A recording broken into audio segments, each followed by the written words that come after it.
couple of minutes we'll be starting the RTC demonstration. Thank you all for coming. Today is just raising awareness about road safety. We have big issues across the country in road safety, so it's just trying to educate people about slowing down, not being distracted at the wheel, not drink driving, not drug driving. Part of today is just showing people what happens if the worst does happen. We have to come and extricate you out of the car. We have got one live casualty in the car, a good fire service volunteer, and the crew are going to approach the car and do something called a roof removal for you. As they're doing their actions, I'll talk you through what they're doing. But feel free to scan the QR codes if you need safer well advice and smoke alarms fitting in your house. And again, we have got a good brake reaction test machine over there to test your skills at braking under different conditions. So in a minute they'll start working once they're just ready and they've set up.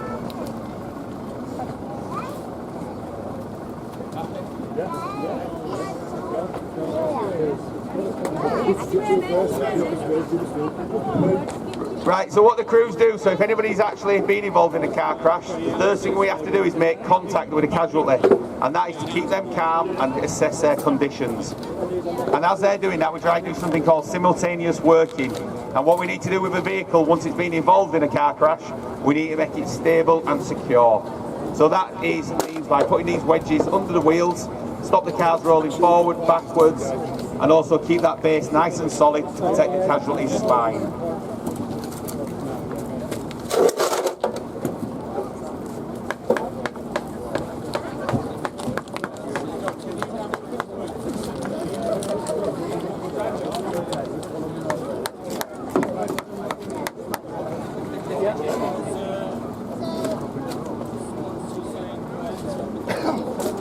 So part of the process, once the car is stable, we have to make entry into the car. And that's one of the good parts, we get to smash people's windows. It looks dramatic, firefighters will approach and make access and manage the glass.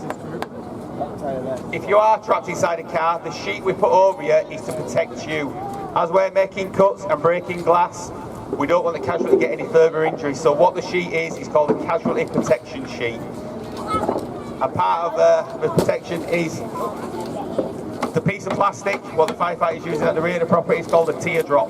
We put that between your casualty and anything we're doing, and that will deflect any debris or any cuts we do. Most of these cars we get are the ones that are not taxed and tested. The police will seize the cars, take them to a scrapyard, and then they deliver them to us to practice our cuts on. So if you don't tax and test your car and it gets seized, it might end up in one of our RTC demonstrations. Guys, just another round, one sec. Just quick. Okay, so she's complaining of lower back pain, so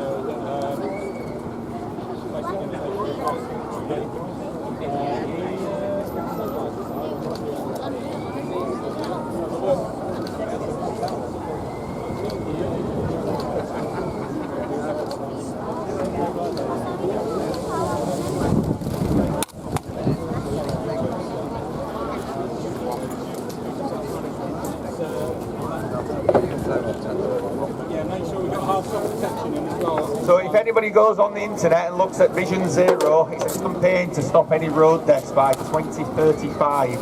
And the main 5 areas we talk about are the fatal 5. These are careless driving, drink and drug driving, not wearing a seatbelt, being distracted and using your mobile phone, and also speeding. So all them 5 things accumulate to cause all these fatal incidents, and we try and educate people not to do it.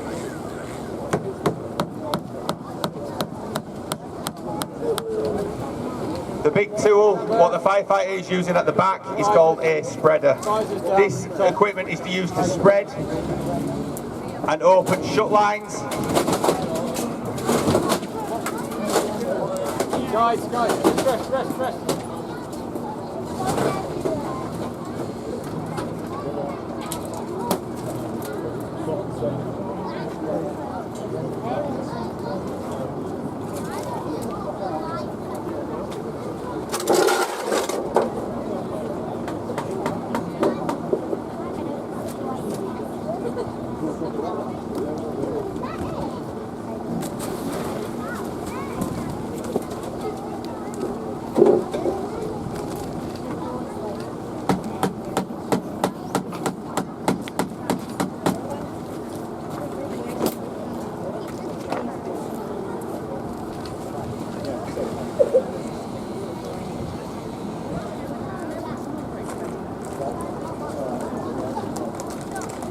Two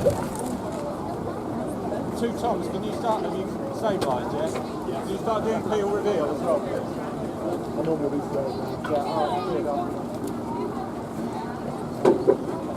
How are we doing, Claire? Yeah. Alright, okay. No other injuries?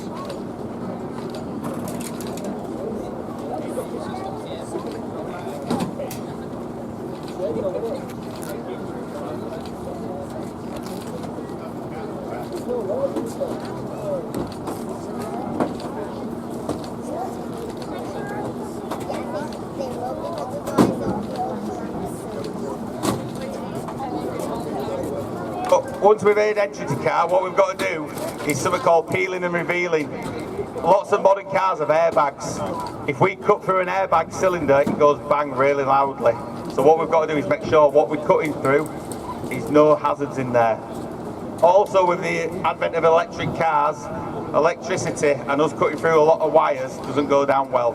So we've got to avoid the cables for the electric batteries. So that's one thing crews will look for before cutting the roof off.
You get some water, yeah? You two do with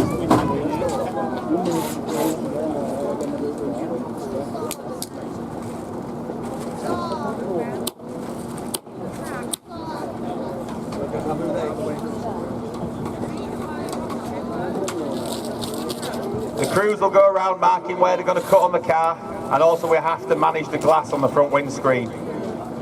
So the firefighter at the front, what we're going to do, part of the issue with glass, when we're cutting it, it creates a lot of dust, so they'll use a little bit of water and just wet the window as they cut, and that just stops dust going everywhere.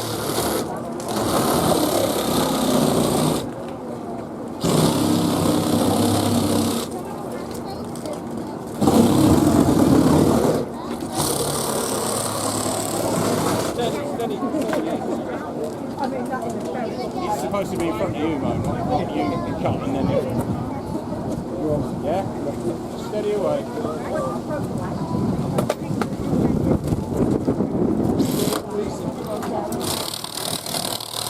See, part of it, we try and work from all different sides at once, so simultaneous working. And we'll be led from the ambulance service how the casualty needs to come out. If they say you need somebody out quickly, we will literally pull you out of the car if we have to in an emergency.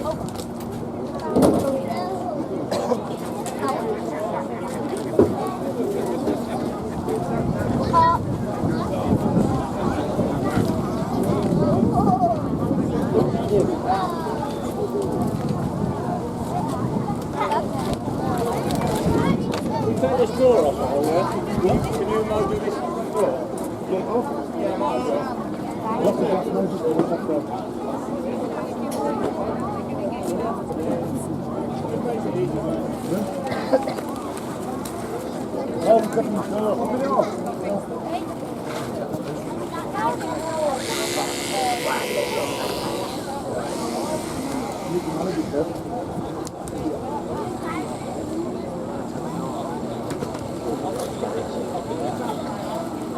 Alright, Claire.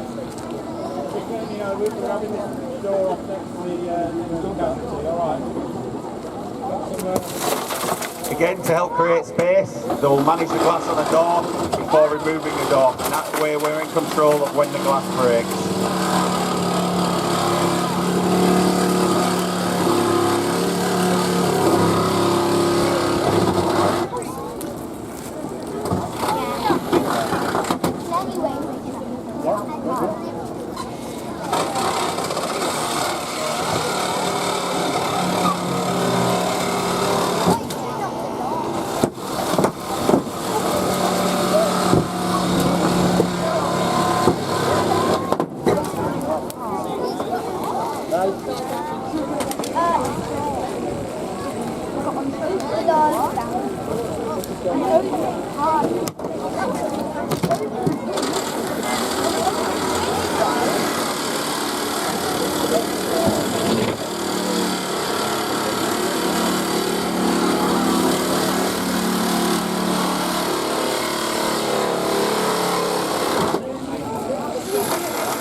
To help us reduce the weight of the car, we will remove items like the boot. Because when we're taking the roof off, it's some other item we don't have to lift. And it will just make it a lot easier for firefighters to manage the roof.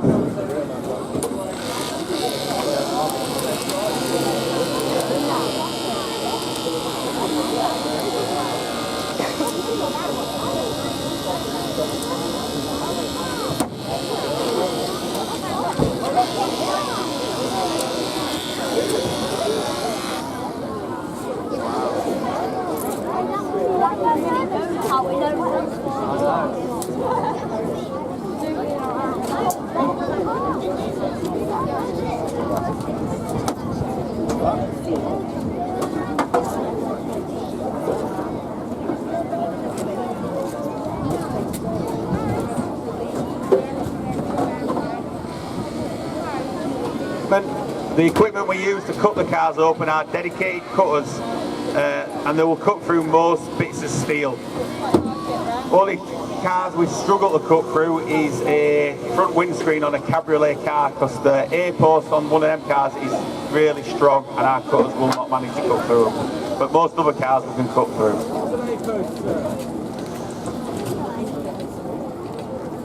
Post, just as the firefighter's pointed out, an A post is your front pillar of the car. The one in the middle is called a B post and the one at the back is called a C post. Sorry for using technical jargon.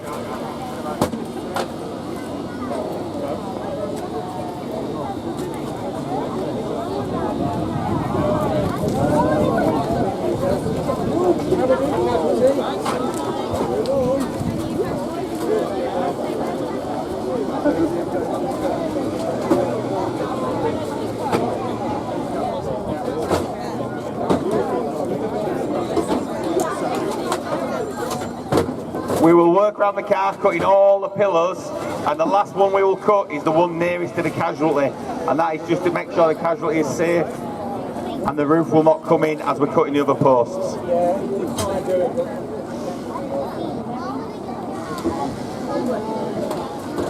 We're going to squash this one.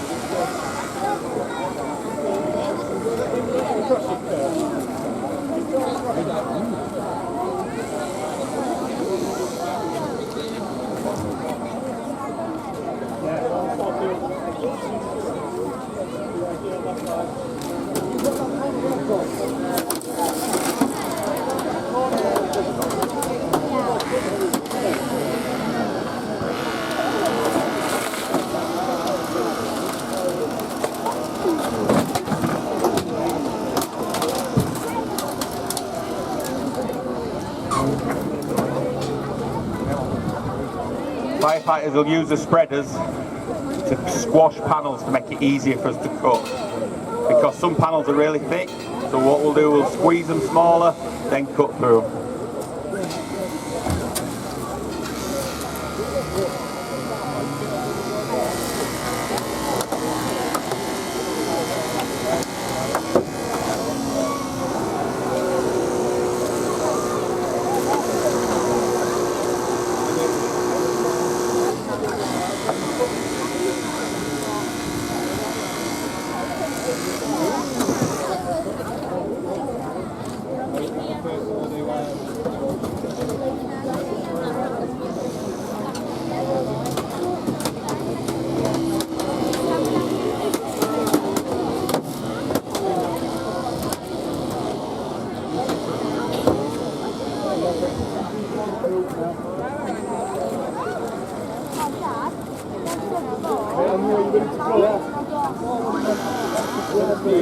As crews work round the car to get near the last cut, and as you'll see, everybody will take a position next to the roof, because once the last one is cut, obviously the roof is free and we need to lift it up and over the casualty.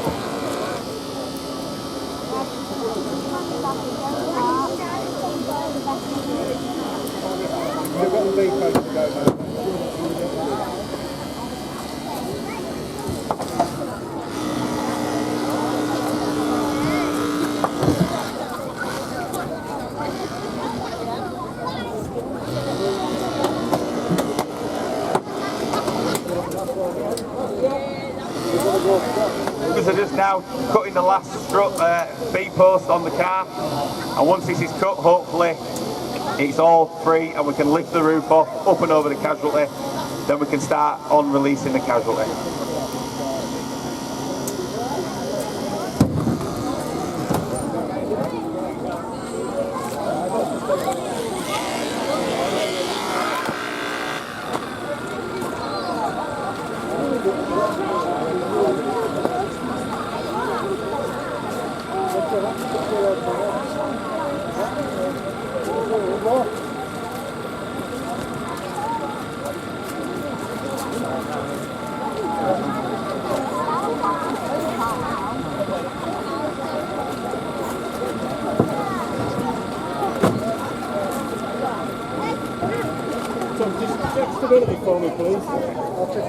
Once the roof is removed, we use a big yellow plastic board called an extrication board, and this is to help us slide the casualty out but also protect your C-spine.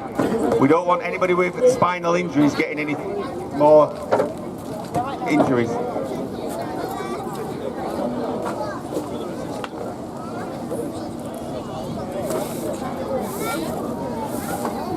Crews will slide the board into position, and then one person will manage the casualty's head and will slide the casualty up the board in a controlled manner.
Hello.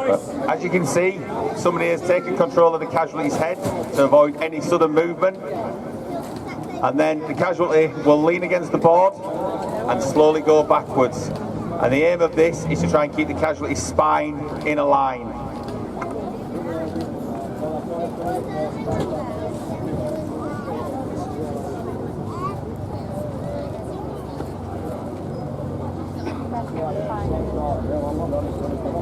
The person holding the casualty's head is in charge of all movers, and crews will not move until the casualty handler gives the command.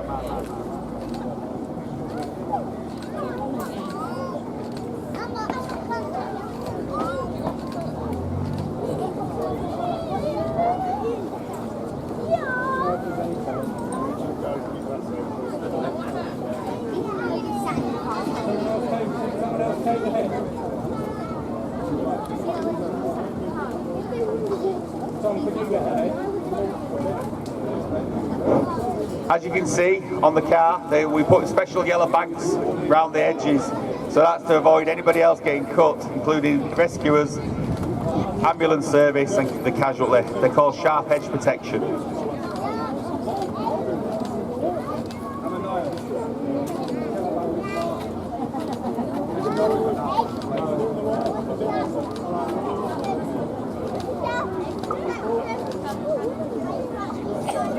As you can see, the crew work together, sliding the casualty up the board until the head is in level with the top of the board. And once the casualty is in position, they will bring the board up level and slowly move the casualty to position of safety, normally into the back of an ambulance.